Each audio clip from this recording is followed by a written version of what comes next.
Assalamu alaikum and welcome to Learners Empire. Today we have another lecture regarding section 23 and section 4 of CPC. आज जो हमारा lecture है वो उसमें हम लोग सेक्शन 23 एंड सेक्शन 24 CPC की डिस्कस करेंगे। तो सेक्शन 23 कहता है कि जब कभी भी एक शख्स ने अपना मुकदमा या फिर केस एक अदालत से दूसरी अदालत ट्रांसफर करना है तो वो किस तरह एक अदालत से दूसरी अदालत अपना केस को ट्रांसफर कर सकता है और वो एप्लीकेशन कहाँ मिलेगा। Section 23 is discussing about the application, यानी कि एक शख्स ने अपनी मुकदमे को एक अदालत से दूसरी अदालत में मुंतकिल करना है, ट्रांसफर करना है, तो उस सूरत में वो एप्लीकेशन किसको देगा। तो हमारे यहाँ पे एक है सिविल अदालत से दूसरी सिविल अदालत को मुकदमा ट्रांसफर करना, उसका क्या प्रोसेस है। डिस्ट्रिक्ट अदालत से दूसरी डिस्ट्रिक्ट अदालत को ट्रांसफर करना, उसका क्या प्रोसेस है। एक प्रोविंस से दूसरी प्रोविंस को अपना मुकदमा या सूट ट्रांसफर करना, उसका क्या प्रोसेस है। आज के लेक्चर में हम लोग यही पढ़ेंगे।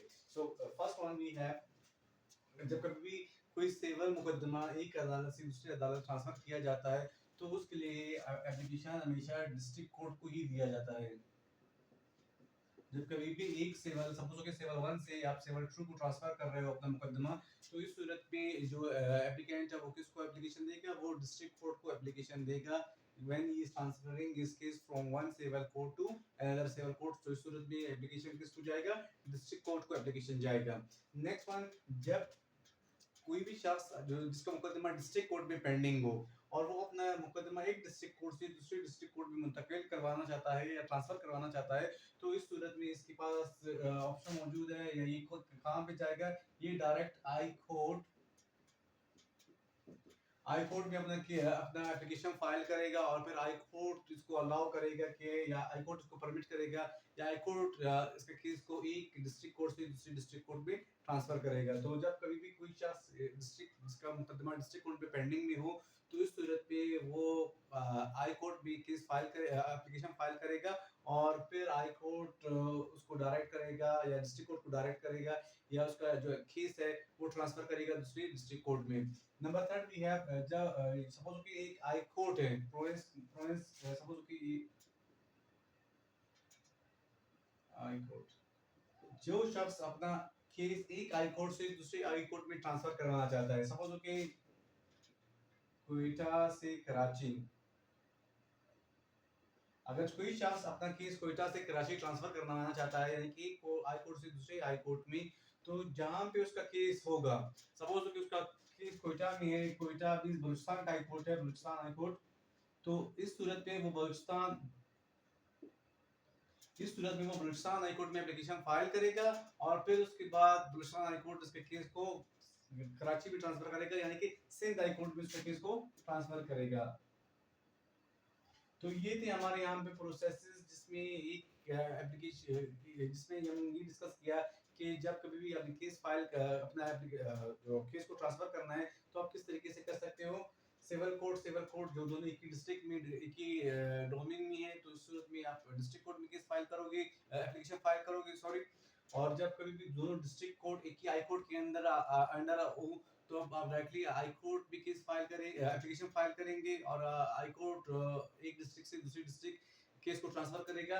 नंबर थर्ड, जब कभी भी एक प्रोविंस से दूसरी प्रोविंस में मींस एक हाई कोर्ट से दूसरे हाई कोर्ट को में केस ट्रांसफर करना हो, तो इस सूरत में जिस हाई कोर्ट में केस पेंडिंग है आप वहां पे एप्लीकेशन फाइल करेंगे और फिर वो हाई कोर्ट दूसरे हाई कोर्ट में आपका केस को ट्रांसफर करेगा। तो ये that was about section 23। Next one we have grounds for transfer, यानी कि जब कभी भी अपनी अपने केस को ट्रांसफर करना है एक अदालत से दूसरी अदालत में, तो आपके पास कौन कौन से ग्राउंड्स होंगे। तो जनरली हमारे यहाँ पे 3-4 ग्राउंड्स है, अक्सर वकला इस ग्राउंड्स पे अपने केस को ट्रांसफर करवाते हैं। नंबर वन है जज इज बायस्ड, जब आप ये ग्राउंड दोगे दे सकते हो कि जो जज है he is biased and he is favoring the next party but not me, so in this way your case will be transferred to the next court। Number second one relationship, अगर चाहे आप ये शो कर रहे हो कि जो जज है इसका कोई रिलेशनशिप है जो दूसरा पार्टी है उसके साथ, या सेकंडली जो प्रोसिक्यूटिंग ऑफिसर है उसका कोई रिलेशनशिप है इस पार्टी के साथ, तो तब भी आप इस ग्राउंड पे भी अपना केस को दूसरी अदालत में ट्रांसफर करवा सकते हो। Number third we have convenience of parties, यानी कि पार्टीज के लिए आसानी होगा इस अदालत को पहुंचना, अप्रोच करना, तो भी इस केस में भी जो केसेस है वो ट्रांसफर हो सकते हैं। लास्ट वन वी हैव, जब कभी हमारे यहाँ पे जनरल इंपॉर्टेंस हो, means the case has very much important and it is significant case. So in this situation, you can also transfer your case from one court to another court. So these were the grounds we have discussed. Next one we have 24 general powers of transfer and withdrawal. अभी हमारे यहाँ पे दो चीजें थी, एक था 23 transfer. 23 में हमने डिस्कस किया कि आप कहाँ पे एप्लीकेशन फाइल करोगे, किस अदालत में आप एप्लीकेशन फाइल करोगे ट्रांसफर ऑफ केस का। अभी यहाँ पे हम लोग डिस्कस कर रहे हैं कि जिस अदालत में आपने एप्लीकेशन फाइल किया उसके पास क्या पावर्स होंगे और उसके पास कौन कौन से पावर्स हैं और आपके जो उसके पावर्स है वो किस तरह इस्तेमाल करेगा, ये हम डिस्कस करेंगे सेक्शन 24 में। तो फर्स्ट वन इज कि सेक्शन 24 ये कहता है जब कभी कोई शख्स प्लेंटिफ या डिफेंडेंट दोनों एप्लीकेशन फाइल कर सकते हैं under section 24 for the transfer of their cases. Application of any party है, application of any party means plaintiff या डिफेंडेंट दोनों अपना केस दोनों जो अपीलेट फॉर्म्स है वहां पे एप्लीकेशन फाइल कर सकते हैं for the transfer of their cases under section 24 but with notice. अदालत उनको सपोज कि प्लेंटिफ ने अपना केस को ट्रांसफर करवाना है किसी और अदालत में, तो इस सूरत में जब जब भी प्लेंटिफ अपना एप्लीकेशन देगा अदालत में, तो इस सूरत में फिर अदालत क्या करेगा, डिफेंडेंट को नोटिस भेजेगा। अगर प्लेंटिफ या डिफेंडेंट इन दोनों में से कोई अपना केस को ट्रांसफर कर रहा है किसी और अदालत में, तो इस सूरत में अदालत दूसरे पार्टी को नोटिस देगा, विद नोटिस वो उसके केस को ट्रांसफर करेगा। लेकिन अगर से अदालत सेल्फ मोशन में सपोज कि हमारे यहाँ पे जजेस छुट्टी पे होते हैं या जजेस पे बहुत ज्यादा बर्डन होता है केसेस में, तो इस सूरत में जो अदालत है वो खुद ही एक केस को दूसरी एक अदालत से दूसरी अदालत ट्रांसफर करता है। तो इस सूरत में विदाउट नोटिस अदालत ये काम करेगा। अगर पार्टीज आए अदालत में और कहे कि हमारा केस को ट्रांसफर करो, तो इस सूरत में अदालत दूसरा पार्टी को इन्फॉर्म करेगा और फिर वो केस ट्रांसफर होगा, मींस उसको इन्फॉर्म किया जाएगा। लेकिन जब कभी भी जो अदालत है वो खुद एक केस को दूसरी अदालत में ट्रांसफर करे, तो इस सूरत में जो पार्टीज है उसको नोटिस नहीं दिया जाता है और जो जज है जो अदालत है वो खुद ही केस को ट्रांसफर करता है एक अदालत से दूसरी अदालत में। और हमारे यहाँ पे जो ट्रांसफर कौन कौन कर सकते हैं, only high court and district courts can transfer. सिर्फ हाई कोर्ट या डिस्ट्रिक्ट कोर्ट के पास ये पावर मौजूद है कि वो डिस्ट्रिक्ट कोर्ट के पास ये पावर मौजूद है कि वो एक केस को दूसरे केस में एक अदालत से दूसरी अदालत ट्रांसफर कर सके। नेक्स्ट वन वी हैव जब कभी भी हाई कोर्ट या डिस्ट्रिक्ट कोर्ट एक केस को दूसरे एक अदालत से दूसरी अदालत ट्रांसफर करते हैं, तो फिर उनके पास कौन से पावर्स हैं। सपोज कि एक शख्स ने एप्लीकेशन दिया अदालत को कि ये मेरा केस है, इस अदालत से दूसरी अदालत ट्रांसफर करे, तो इसमें अदालत कौन कौन से पावर्स अपना इस्तेमाल करता है। सेक्शन 24 ये कहता है कि पहला पावर है कि ट्रांसफर, सूट, अपील और द प्रोसीडिंग।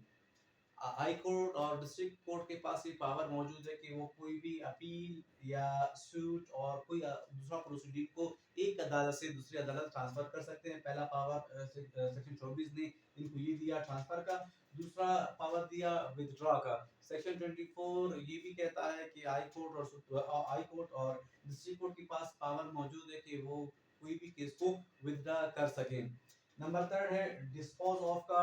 डिस्पोज ऑफ का भी पावर इनके साथ मौजूद है। सपोज किसी ने एप्लीकेशन दिया और फिर हाई कोर्ट ने या डिस्ट्रिक्ट कोर्ट ने इसको के पास पावर मौजूद है कि इस केस को डिस्पोज ऑफ करे। लास्ट वन है रीट्रांसफर। रीट्रांसफर से क्या मुराद, सपोज कि एक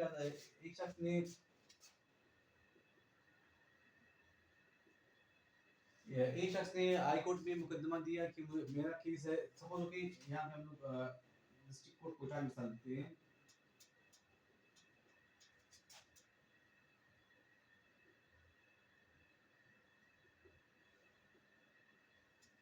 अभी एक शख्स ने एक केस डिस्ट्रिक्ट कोर्ट में एप्लीकेशन दिया कि मेरा केस सिविल 1 से सिविल 2 को ट्रांसफर किया जाए।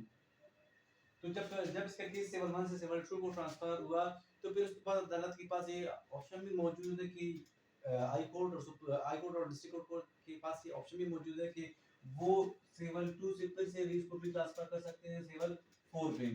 तो एक केस सिर्फ एक दफा ट्रांसफर नहीं हो सकता है, बल्कि एक केस 2 और 3 या उससे भी ज्यादा दफा ट्रांसफर हो सकता है। ये पावर किसने दिया है इनको, सेक्शन 24 ने, कि that they can transfer they can retransfer any case.